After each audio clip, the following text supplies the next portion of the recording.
Your favorite trainer's favorite trainer.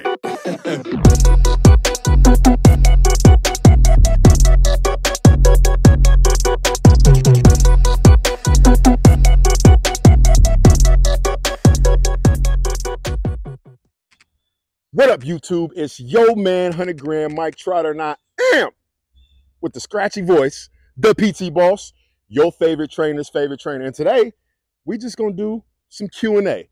I put a poll up on my Instagram, or a question box, and I gave you guys the opportunity to ask me some questions. So I guess we'll call this one, Get to Know Me. I thought a long time about that one. Was that like deep and profound titling? I thought it was pretty good, yeah. Yeah, I feel like it was. I feel like there's a lot of passion behind that title. Get to know me. All right, well, let's dive into the questions, Kel. All right, Mike, question number one. If you could choose an adventure for the next Mike and Mike episode, what would it be? Okay, that's how we starting. We starting with that one. All the questions could have picked. You start with that one. All right. If I could choose an adventure for the next Mike and Mike, honestly, it would be some real laid back shit, like a barbecue at my family's place. You want to know why? Because it's not a lot of unexpected shit that's going to happen at the barbecue outside of maybe my uncle getting drunk, you know, a few arguments break out. You know, one, I would like to see Mike in that atmosphere, but two, I know what to expect. The thing about our trips, as far as the Mike and Mike show, I never know what's about to happen. You know, even when I know what's about to go down, I really don't know what's about to go down. So if I had to pick a trip, I'm not sure you would like to watch it, but I would enjoy it. All right, question number two. This one's getting deep. How do you deal with breakups? Damn. Okay. Well, you know what they say, Kel? The best way to get over somebody is to get under somebody new. You heard? Like, next question. No, I'm just kidding. All right, I'm just kidding. That's terrible advice, and I shouldn't have said that because I don't know what state you're in right now. You could be very heartbroken. One, not a relationship expert, but I have been through a lot of breakups, and I think the most successful way that I've experienced getting over it is to truly focus on working on myself.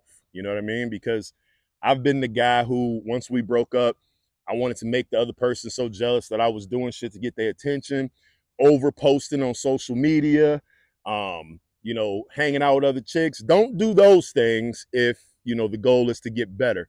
And that should be the goal. The goal should not be, I need to find somebody new. I need to get this person back. I found success in working on myself. And not only did I end up attracting, you know, a better suited partner, but just better relationships overall, you know, friends, professional, and better experiences the more I worked on me. So, big fella, if you're going through it right now, I know this advice might not feel like the best advice, but I'm telling you, the more you focus on you getting better, you're going to end up attracting better. And it might not be a better relationship as far as, you know, a new girlfriend or boyfriend right now. It just might be attracting things that are better for you in life. So thank you for coming to my TED Talk. I hope that helped you. All right, question three. What did you do before becoming a personal trainer? I didn't do shit. Been a trainer, that's the only job. Oh no, I lied. Okay. So I did have a couple other jobs, all right? So me and my cousin had a job at a perm factory, like a perm plant, hair perm, that my uncle hooked us up with, my uncle being his father, where we stood on the line and the big ass machine would spit out perm in these little containers, right? So my job when the perm came out the container was to push the lids down and slide the can down to my cousin, who would put the cans in the box and put the box on the skid and wrap the skid, right? And we would do this all day, every day for 8 hours. And, you know, the bad part was we couldn't talk on that job, right? Imagine that. Like, the rule was no talking. Well, we got fired because I would get bored, perm spitting into the can, and I would just slide it down. Well, it's my cousin on the other end. So I started shooting them damn cans down there at him. And we would talk and laugh. And, 3 weeks into the gig, we got fired.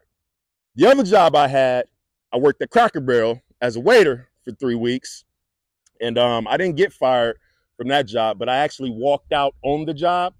In my defense, if you ever worked in the restaurant industry, the abbreviations in the system don't make sense for what the food is. For example, the abbreviation for pancakes would be something like SAU, right? And in my brain, SAU stands for what? Sausage, right? You didn't work at Cracker Barrel and that makes sense, right? So the problem was anytime somebody ordered something and I would type it in and then the cooks would bring it out, well, it wouldn't be what the people ordered. And this was okay in the beginning. And if it was small orders, it was, the cooks would work with me. But after a while, they would get frustrated. I ended up getting a 12 top table. And I tell you what, guys, I put all 12 orders in incorrectly. So by the time these people food came out, it wasn't the right stuff. So I left and I didn't come back. And that was my last day on that job. So the 2 jobs I had previously training was waiter at Cracker Barrel, and I worked on the line at a Phorm plant. And in college, I worked security in the gym. So essentially, I just did my homework and worked out all day. So, but graduated from college with an exercise science degree and started as a trainer right after that. And I've been in the industry for 15, 16 years. So the only solid, real job that I didn't get fired from was the one I have right now. All right, this is real hard hitting. What's your favorite song of all time? Ooh, favorite song of all time. You can't do that to me. You can't say. You talk to Joe about that one because that's Joe's question. So. One favorite song of all time. I just got to pick one. Damn.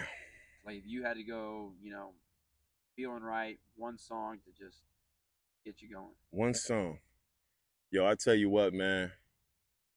That I can feel it calling in the air tonight. Oh, you're not gonna join me? You're gonna leave me, but you know the words though. That's my shit, man. I know the drum solo. So. I like that vibe. I mean, if I could pick one, maybe that would be top 5. I can't just go one. So we'll put that one in the box. We'll put Ice Cube. Today was a good day. Just waking up in the morning, gotta thank God. I don't know, but today seems kind of odd. You don't know that one? No, I know that one. Okay, everybody knows that one. Let's see. One more. I'll give you a top 3. My third and final. If I had to pick one song, my third and final. I wish you gave me like categories, like my favorite song to listen to, or my favorite song to clean up to, or my favorite song to vibe out to. But anything Beyonce. There, I said it. Next question. What is the fallback? Hey, it's the truth, man. What got you into coaching and training? Okay, so I already told you guys how I got fired from the other spots, right? So I quickly realized that, listen, I ain't really cut out for the regular 9-to-5 situations. But honestly, when I was in college, my goal wasn't to be a trainer. I was like every other athlete. I was trying to go pro, right? And looking back, I was nowhere near talented enough, but in my brain, I was. And essentially that thought is what got me through college because, judge it or not judge it, I didn't go to college because I cared about an education. I went so I can keep playing ball. So because I had to stay eligible for basketball, that's what got me through to graduate. So after I graduated, I was still going to camps for overseas teams and still trying to, go that route. And essentially, I didn't make it. I didn't sit around waiting for the call longer than 3 months. So after I didn't get the call, which I honestly knew I wouldn't get a call because when I went to those camps, I realized how good I wasn't. Like, dudes were way better, way faster, way stronger. So when I got done with chasing that dream, I started thinking like, well, what can I do that I actually enjoy? You know, and I got a degree in exercise science, and I love fitness. I love helping people. So, you know, for me, it made sense to go the personal training route. So that's what I did. I moved away from Chicago and moved to Bloomington, Illinois, and looked for a job at a gym. End up working at a Gold's Gym, and that's where I got my start. I actually started out as a trainer. 1 month in, I was so damn good at what I did. I got moved up to the training manager, and you know, the rest is history, man. It was a good ride there. I did that for 10, 12 years before I went on my own and you know, started doing it online. But I'll always be thankful for the start that I got at Gold's, man. Like, learned a lot, had some great experiences, and truthfully, it was the foundation that led me to where I am today. So that's essentially how I got my start. Maybe I'll tell the longer version of that story on another video if y'all interested. But yeah, that's how I got the start. Told the longer version on my podcast. I did. So if you would like to hear the longer version, Kel, what's the title of your podcast? Get Out There Project. The Get Out There Project. If you go watch that episode, I think it was a really good episode, honestly. I give the long version of that story, how I did not get called for that job right away. I almost didn't get the job right away, and what it led to. So it's a good story. If you are somebody who's in a scenario right now where you're trying to figure it out, you might want to go listen to that, because you'll walk away from it like, damn, if he could do it, if he could do it, I could do it. So that's all I got to say about that. Not to plug myself. No, I mean, hey, it's a good plug. We should plug your shit more. Actually, it's a good podcast. Me, No Donuts, Mike. Damn, we must be running low on questions. Like, is that where we are right now? How did I meet No Donuts? Honestly, I don't remember. That's how unimportant and not as big of a deal in my life as it was. It's probably a better question for him. You know, it probably was more of a monumental moment for him. You know, but for me, I don't really remember. You know, no. How it went down, and he might tell the story different, but how it went down was I became a brand ambassador for Phorm the same month that he won the sponsored athlete, right? So I was still trying to work my way up the ranks and win an athlete spot, and I wasn't the one picked that month. He was. So what had happened is we actually both end up getting invited to HQ for an athlete weekend on that specific weekend. And the crazy thing is we had all been following each other on social media prior to being sponsored by Phorm. So we had already kind of had some knowledge of each other, but had never met in person. So the first time we actually met was at HQ at an athlete weekend. And, you know, I was kind of standoffish at first because I ain't really know nobody. It was one of my first times there. And I'm seeing all these dudes who I've seen on the internet, and he was one of them. But, you know, so I was standing off by myself, and, you know, Mike couldn't resist. When he saw me, he just ran up full speed and, you know, expressed how excited he was to meet me.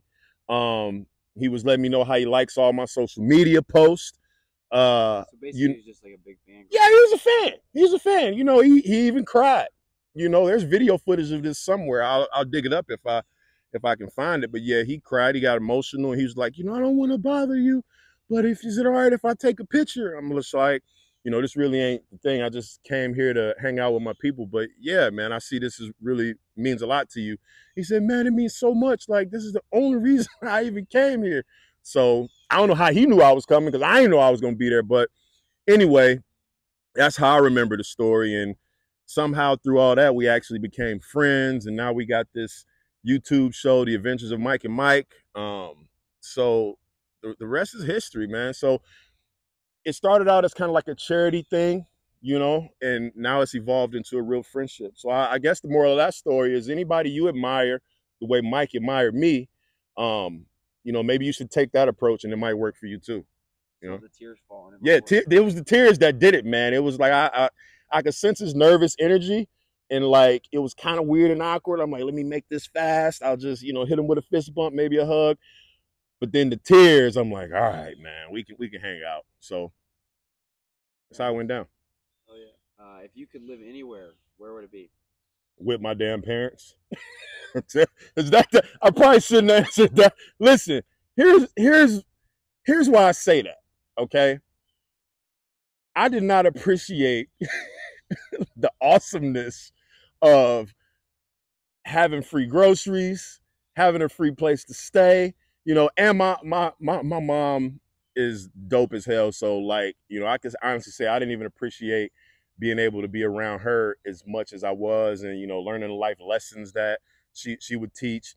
And annoying as it was at the time, I look back all the time now, like, damn, that's what she was saying, and that's what she meant. But honestly, bills suck. So if there was a way for me to still be living with them, that's where I would live. And I know you probably didn't mean that question in that way. Like you probably meant like what state would I live in? You know, there's a lot of places that I would consider moving to. But if I had my choice, it'd be rent free, grocery bill free, all bill free with my awesome ass parents. Judge me if you want. And then leading off of that, what do your parents think about your success on social media and with training and all of that? Bro, honestly, I'm not sure that my family uh fully understands what I do for a living. You know, like my mom sometimes at in an attempt to, you know, check on me will literally call me and ask me how was the gym today, right? And she's saying that because I worked in a gym training people for so many years. I think sometimes she thinks like that's what I still do. Um, but I think they're getting a better understanding of what I'm doing because my mom or my sister has had experiences where like people have approached them in public and said things like, "Oh man, you're PT Boss's sister," or shit like that, and they're like, "Why do people care?" You know what I mean? Like what? Or like a video that we did will pop up, and my sister be like, "I saw this video on so and so," but with the YouTube show with Mike and Mike, my nephews really like that. So I think they're really starting to get a better understanding of what it is. But at the same time, it's like I don't even know how to explain exactly what it is that I do. Like if I'm in an Uber and the Uber driver asks like, "What do you do for a living?" You know, the easy answer is I'm a trainer, right? But when you look at the whole picture, I mean, it's so much more to it than just that. So I think my family has an appreciation for what I do because I know that they know that I'm happy and I know that they can tell that I'm successful. But if you asked my family exactly what it is that I do, I'm not sure that they could tell you. And other people in my position, I bet you know exactly what I mean by that. I don't even think I could tell you what I think you do. You see what I'm saying? And you around me probably more than most people. You know what I mean? So yeah. And bro, if I had to describe it, you know, I don't know that I could describe it perfectly because it changes. You know what I mean? But it's all under one umbrella, and I think you know what I do helps people to some degree. So, um, if I had to define it, I would say I help people, and you know, selfishly helping people makes me happy. So, you know, maybe I'm in this for me. Maybe I'm in this for me, Kel. Who knows? But They gotta be though, but I mean, it's working out, so we'll just keep riding this thing out and see how far we can take it. I tell you what, it's a lot different than I imagined in a good way. You know, like shit's working out. So Yeah. Oh, okay. yeah, so you asked the question and then I answered, All right. What's the best way to bulk? and then we'll make this the last one. So the best way, I don't know about the best way because it depends, right? I'll tell you the way I did it when I started my fitness journey trying to add size. I was 165 pounds. You know, so when dudes message me and ask me like how to get swole and they say, man, dude, I feel skinny and all the feelings associated with that, trust me, I get it because I was you. The best way, because I've done it, the best way I've experienced, because I've done it a couple different ways. I've dirty bulked, where I ate everything in sight, and what happened is I got fat doing it that way. So it is a good way to gain weight, but I wouldn't consider that the best way. The best way is to put yourself in a caloric surplus. You know, be consuming more calories than you're burning, but prioritize, nutrient dense foods, and prioritize protein, man. Like, that's the biggest thing that I did, was I made protein a priority. I always recommend your goal weight in grams. So if you're trying to get up to 200 pounds, start consuming 200 grams of protein. If you're trying to get up to 250 pounds, start consuming 250 grams of protein. Um, that's going to be one of the most important things, calories in. The other thing is resistance training. Like, train hard, train heavy, be intense, be intentional. And that's the foundation. I think those are the good places to start, and be consistent. Going back to the food real quick before we get out of here, is on that journey of putting on size and bulking, you can feel like, I'm eating everything I possibly can, man, and it's still not gaining weight. Guess what the solution to that is? Eat more. If you're eating as much as you think you can and you ain't gaining weight, you ain't eating enough, right? You got to eat more, big fella. So if you got more questions about that, as always, don't hesitate to reach out. I hopefully that this Q&A gave you the opportunity to get to know me a little bit better, for those that give a damn. If you liked it, maybe we'll do it again. But outside of that, you know the drill. Like the video, comment on the video, ask me questions in the comments about, shit that I said in the video. Subscribe to the channel, turn on notification, and most importantly, thank you so much for rocking with me, not just on YouTube, because YouTube is just getting started, but in everything that I do. I appreciate y'all, and I will see you guys in the next video. PT Boss